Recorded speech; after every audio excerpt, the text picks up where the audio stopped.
Ние сме от фирма Агрокари и в това видео ще ви покажем как да се размножават ягоди от ластуни. В момента тук сме насяли целогодишни ягоди, сорт Мурано. В момента е 1 октомври, както виждате все още ягодите пускат цветове, дори и ягоди.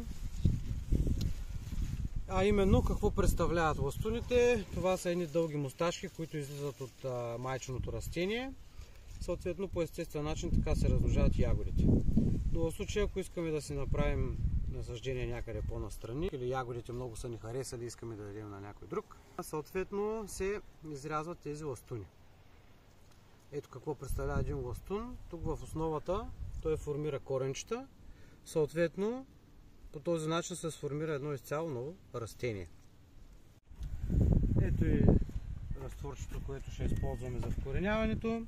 Това представлява една смеска, която съм си направил собственоръчно, като има в нея почва от терена, торф, перлит и зеолит. Като съотношението между тези компоненти е торф към почва 1 към 1, зеолитчето и перлитчето 1 към 5-6. Помним табличката.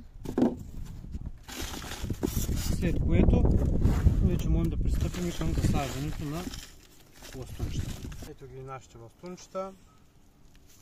Какво се прави? Изрязва се единия край и се изрязва хубаво и другия край.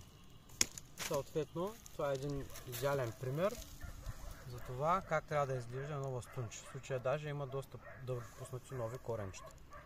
Следващата процедура каква е? Просто се прави една дупчица.